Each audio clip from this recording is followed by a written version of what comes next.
સામાન્ય રીતે જે દરબાર આખું વર્ષ જય માતા દીના નાદથી ગૂંજતો રહે છે, ત્યાં આ વખતે સન્નાટો જોવા મળી રહ્યો છે.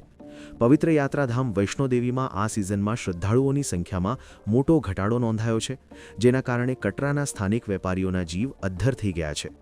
કટરા હોટલ એસોસિએશનના જણાવ્યા અનુસાર વર્ષના અંતે જે ભારે ભીડની અપેક્ષા હતી તે આ વખતે જોવા મળી નથી. સ્થાનિકોનું માનવું છે કે એપ્રિલમાં પહેલગામમાં થયેલો આતંકી હુમલો અને ઓગસ્ટમાં રસ્તામાં થયેલા ભૂસ્ખલનને કારણે ભક્તોમાં એક પ્રકારનો ડર પેસી ગયો છે.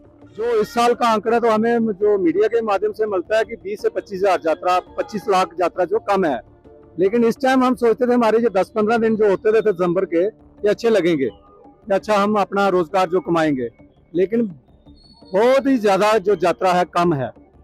अब माता रानी के आगे यही विनती करेंगे, अब जो नया साल आने वाला है इसमें काफी लोग आए दर्शन करने लिए, जिससे हमारा रोजगार, ऑटो, होटल है, घोड़ा पिट्ठू, जितने भी लोग वैष्णो माता में काम करते, इनका सबका बढ़िया रोजगार चले, जिससे हमारा घर भी चले और हमारा जो भी सिस्टम है सारा ठीक ठाक होना चाहिए.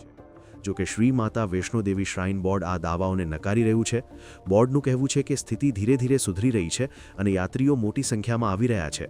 જો કે હોટલ માલિકો અને નાના વેપારીઓનું માનવું છે કે જો શ્રાઇન બોર્ડ અને તંત્ર ભક્તોમાં સુરક્ષાનો ભરોસો ફરી નહીં જગાડે તો નવા વર્ષે પણ હાલત આવી જ રહેશે. હવે સૌની નજર નવા વર્ષ પર છે. આશા છે કે ભક્તો ફરી ઉમટી પડશે અને કટરાની રોનક પાછી આવશે.